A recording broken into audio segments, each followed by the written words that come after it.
ప్రధానంగా మూడు కులాల మీద చర్చ జరిగింది. ఇది అందరికీ తెలుసు.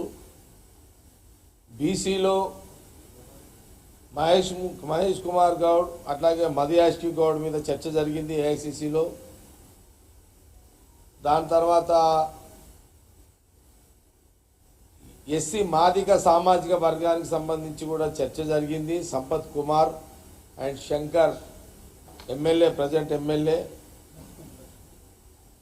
అట్లాగే ఎస్టీ సామాజిక వర్గానికి సంబంధించి బలరాం నాయక్ మీద కూడా చర్చ జరిగింది. దీంట్లో ప్రధానంగా ఈ రాష్ట్రంలో ఇప్పుడు నిన్నటిదాకా ఉన్నటువంటి పిసిసి ప్రెసిడెంట్ అండ్ రాష్ట్ర ముఖ్యమంత్రి రేవంత్ రెడ్డి గారు, అట్లాగే మరి బట్టి విక్రమార్క గారు డిప్యూటీ సీఎం ఫైనాన్స్ మినిస్టర్, అట్లాగే మన ఉత్తమ్ కుమార్ రెడ్డి గారు,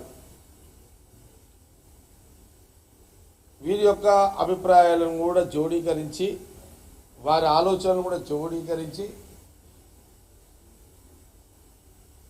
ఇప్పుడు రాష్ట్రంలో సీఎంగా రెడ్డి సామాజిక వర్గం ముఖ్యమంత్రిగా రేవంత్ రెడ్డి గారు ఉన్నారు. కాబట్టి ఈ మూడు కులాలలో ప్రాధాన్యం ఎవరికన్నా ఇవ్వాలి అనే ఒక ఆలోచనతో చేసిన తర్వాత ప్రధానంగా ఎన్ఐసి నుంచి, యూత్ కాంగ్రెస్ నుంచి, మరి అంచెలంచెలుగా ఒక సామాన్య కార్యకర్తగా, మరి కాంగ్రెస్ పార్టీలో ఎన్ఐసి యూత్ కాంగ్రెస్ నుంచి ఒక సామాన్య కార్యకర్తగా మరి ఈరోజు నిన్నటి వరకు నాతోటి సర్జన్గా మరి వర్కింగ్ ప్రెసిడెంట్గా కూడా ఉండే, మరి కోఆర్డినేషన్ చైర్మన్గా కూడా ఉండే. మొన్న సీఎం రేవంత్ రెడ్డి గారు అండ్ ఉత్తమ్ కుమార్ రెడ్డి గారు, బట్టి గారు, అనేక మంది సీనియర్ నాయకులు ఏఐసిసి అభిప్రాయంలో భాగంలో ఎమ్మెల్సీ కూడా వారికి ఇవ్వడం జరిగింది. అందరు కూడా తెలుసు.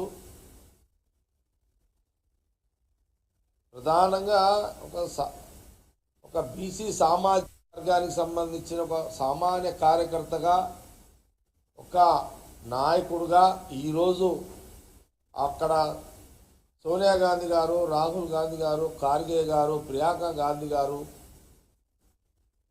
ఈ రాష్ట్రం నుంచి ముఖ్యమంత్రి రేవంత్ రెడ్డి గారు, ఉత్తమ్ కుమార్ రెడ్డి గారు, బట్టి గారితో పాటు ఇంకా చాలామంది సీనియర్ నాయకులను సంప్రదించి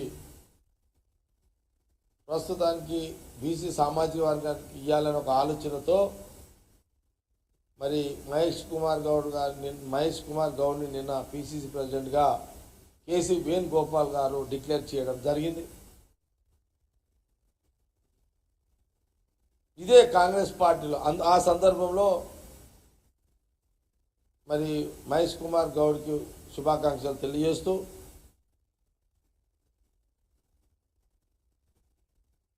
ఇప్పుడు గవర్నమెంటు, ముఖ్యమంత్రి రేవంత్ రెడ్డి గారు, క్యాబినెట్ మంత్రులు, ఆ గవర్నమెంట్తో ఒక భాగం అయితే ఇక్కడ ఇప్పుడు మహేష్ కుమార్ గౌడ్ పిసిసి ప్రెసిడెంట్గా ఇదొక టీం.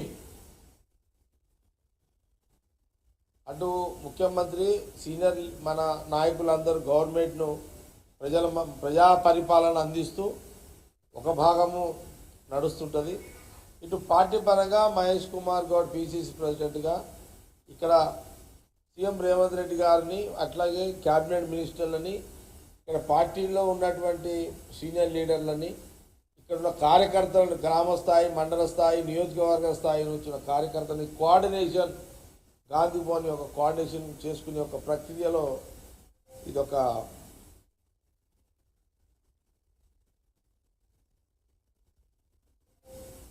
కాబట్టి ఇది ఒక మంచి, అంటే జనరల్గా ఏంటంటే కాంగ్రెస్ పార్టీలో 2 సంవత్సరాలు, 3 సంవత్సరాలు, ఒకసారి 4-5 ఏళ్లకు